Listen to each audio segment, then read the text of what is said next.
बेटा, हमारा एक्सीडेंट हो गया है। मुझे ज्यादा चोट नहीं आई, पर तेरी माँ की हालत गंभीर है। कुछ पैसों की जरूरत है और तेरी माँ को खून भी चढ़ाना है। 62 साल के माधव जी ने अपने बड़े बेटे से फोन पर कहा, पापा, मैं बहुत व्यस्त हूँ आजकल, मेरा आना नहीं हो सकेगा। मुझे विदेश में नौकरी का पैकेज मिला है तो बस उसी की तैयारी कर रहा हूँ। आपका भी तो यही सपना था ना, इसलिए हाथ भी तंग चल रहा है। पैसे की व्यवस्था कर लीजिए, मैं बाद में दे दूंगा। उनके बड़े इंजीनियर बेटे ने जवाब दिया। उन्होंने अपने दूसरे डॉक्टर बेटे को फोन किया तो उसने भी आने से मना कर दिया। उसे अपनी ससुराल में शादी में जाना था। हाँ, इतना जरूर कहा कि पैसों की चिंता मत कीजिए, मैं भिजवा दूंगा।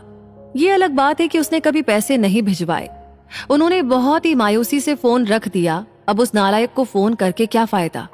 जब ये दो लायक बेटे कुछ नहीं कर रहे तो वो नालायक क्या कर लेगा? उन्होंने सोचा और बोझिल कदमों से अस्पताल में पत्नी के पास पहुंचे और कुर्सी पर ढेर हो गए। पुरानी बातें याद आने लगी। माधव राय जी स्कूल में शिक्षक थे। उनके 3 बेटे और एक बेटी थी। बड़ा इंजीनियर और मझला डॉक्टर था। दोनों की शादी बड़े घराने में हुई थी। दोनों अपनी पत्नियों के साथ अलग अलग शहरों में रहते थे। बेटी की शादी भी उन्होंने खूब धूमधाम से की थी।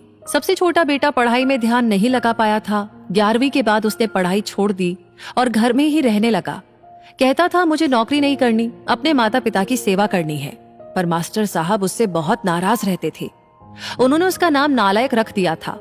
दोनों बड़े भाई पिता के आज्ञाकारी थे, पर वो गलत बात पर उनसे भी बहस कर बैठता था। इसलिए माधव जी उसे पसंद नहीं करते थे। जब माधव जी रिटायर हुए तो जमा पूंजी कुछ भी नहीं थी। सारी बचत दोनों बच्चों की उच्च शिक्षा और बेटी की शादी में खर्च हो गई थी। शहर में एक घर, थोड़ी जमीन और गांव में थोड़ी सी जमीन थी। घर का खर्च उनकी पेंशन से चल रहा था। माधव जी को जब लगा कि छोटा सुधरने वाला नहीं तो उन्होंने बंटवारा कर दिया और उसके हिस्से की जमीन उसे देकर उसे गांव में ही रहने भेज दिया। हालांकि वो जाना नहीं चाहता था, पर पिता की जिद के आगे झुक गया और गांव में ही झोपड़ी बनाकर रहने लगा। माधव जी सबसे अपने दोनों होनहार और लायक बेटों की बड़ाई किया करते थे। उनका सीना गर्व से चौड़ा हो जाता था, पर उस नालायक का नाम भी नहीं लेते थे। 2 दिन पहले दोनों पति पत्नी का एक्सीडेंट हो गया था। वो अपनी पत्नी के साथ सरकारी अस्पताल में भर्ती थे। डॉक्टर ने उनकी पत्नी को ऑपरेशन करने को कहा था। पापा, पापा, ये सुनकर तंद्रा टूटी तो देखा सामने वही नालायक खड़ा था। उन्होंने गुस्से से मुंह फेर लिया, पर उसने पापा के पैर छुए और रोते हुए बोला, पापा, आपने इस नालायक को क्यों नहीं बताया? पर मैंने भी आप लोगों पर जासूस छोड़ रखे हैं, खबर मिलते ही भाग आया हूँ। पापा के विरोध के बावजूद उसने उनको एक बड़े अस्पताल में भर्ती कराया। माँ का ऑपरेशन कराया, अपना खून दिया। दिन रात उनकी सेवा में लगा रहता कि एक दिन वो गायब हो गया।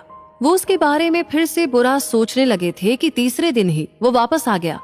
महीने भर में ही माँ एकदम भली चंगी हो गई।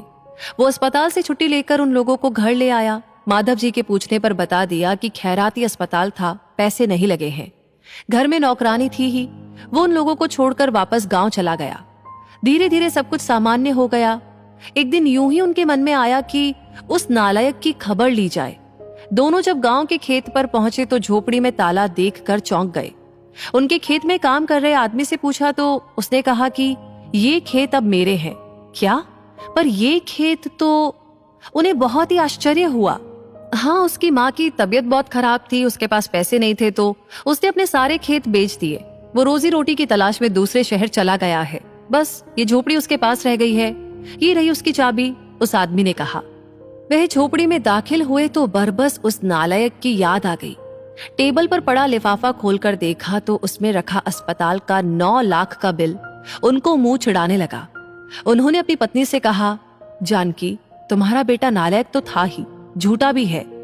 अचानक उनकी आंखों से आंसू गिरने लगे और वो जोर से चिल्लाए, तू कहाँ चला गया नालायक? अपने पापा को छोड़कर एक बार वापस आ जा, फिर मैं तुझे कहीं नहीं जाने दूंगा। उनकी पत्नी के आंसू भी बहे जा रहे थे और माधव जी को इंतजार था अपने नालायक बेटे को अपने गले से लगाने का। सचमुच बहुत नालायक था वो। ये कहानी आपको कैसी लगी? इस कहानी को सुनते हुए आपने क्या महसूस किया? प्लीज कमेंट सेक्शन में जरूर शेयर कीजिएगा। साथ ही इस स्टोरी को लाइक आपने ऑलरेडी कर दिया।